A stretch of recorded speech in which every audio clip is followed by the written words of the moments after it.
As we are in Germany, their attire reflects the richness of Germany.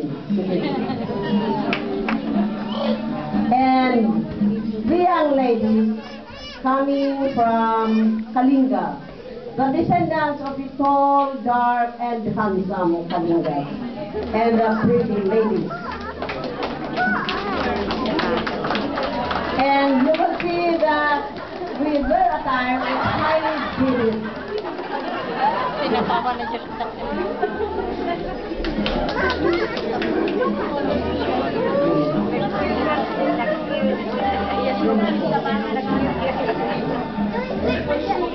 There, modeling the different ethnic attire of Cordillera.